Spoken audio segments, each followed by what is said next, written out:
Так, кешегі сан, көк деген пустойды білдіреді. Мысалға, осы үшеуі қандай санды білдіретінін, немесе төртеу болса, немесе жаңағыдай тоқтай болса, кешегі өткен болуы мүмкін. Осылай келген жағдайда деген сияқтыларды бәрін робот оқып, нәтижесін шығару керек. Сонымен қарайық. Мысалға, тоқтай мұнайын бәрін өзін қарайық.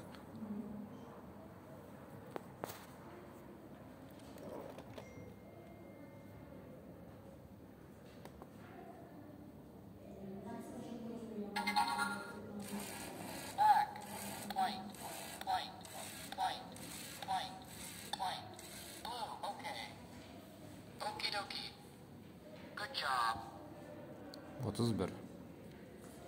Жақсы, дұрыс анықтады.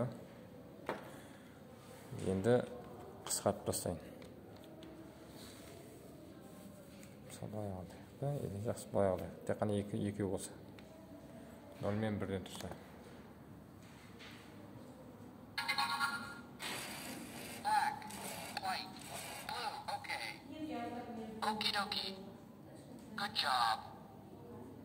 Bir деген санды білдіреді. Так. Енді былай алайық. Үшеу болсын. 0, 1, 1, 1. Так, мына 1 дегенді көрсетіп тұр. Программаны запускайтын.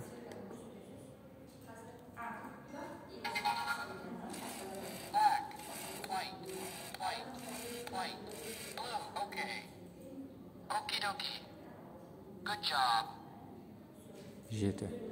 Яғни дұрыс тауып тұр. 0, 1, 1, 1 деген 7 деген санды білдіреді. Енді екеу болсын. 0 және 1, 1. Так, программаны болсам.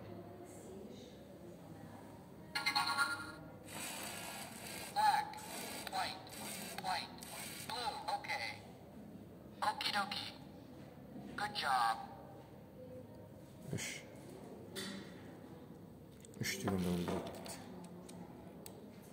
Яғни есептеп қарауларыңыз болады. Мынау 2-нің 2 дәрежесін білдіреді. 0 көбейтілген 2-нің 2 дәрежесі ол 0-ді білдіреді. 0 көбейтілген 2-нің 1 дәрежесі 2-нің өзі. 1 көбейтілген 2-нің 0 дәрежесі 1. 2 қосылған 1 3-ті білдіреді. Так, енді былай алайық. 0, 1, 1, 1, 1. Яғни бинарныйда 0 бас жағы. 0, 1, 1, 1. Солай есептеп өтір.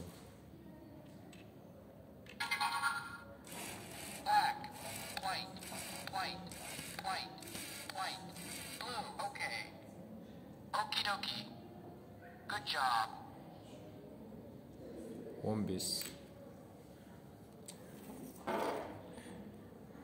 Так, мұна сандардың барлығы бесеу. Олай болса, бұл массивті сияқты жұмыс істейді. Мынау 2-нің 4 дәрежесі, 2-нің 3 дәрежесі, 2-нің 2 дәрежесі, 2-нің 1 дәрежесі, 2-нің 0 дәрежесі. Сол 2-нің дәрежелерімен тұрғандар біріншісі 0-ге көбейтіледі, екіншісі 1-ге, үшіншісі 1-ге, төртіншісі 1-ге, бесіншісі 1-ге. Бәрін есептегенде 15 шығады. Робот осылай ақсүйек категориясында кез келген координатыны оқып алып, дұрыс оқып алатын болса, координатын есептеп, онда тиісті жерге бара алады. Яғни жасырылған ақсүйекті таба алады.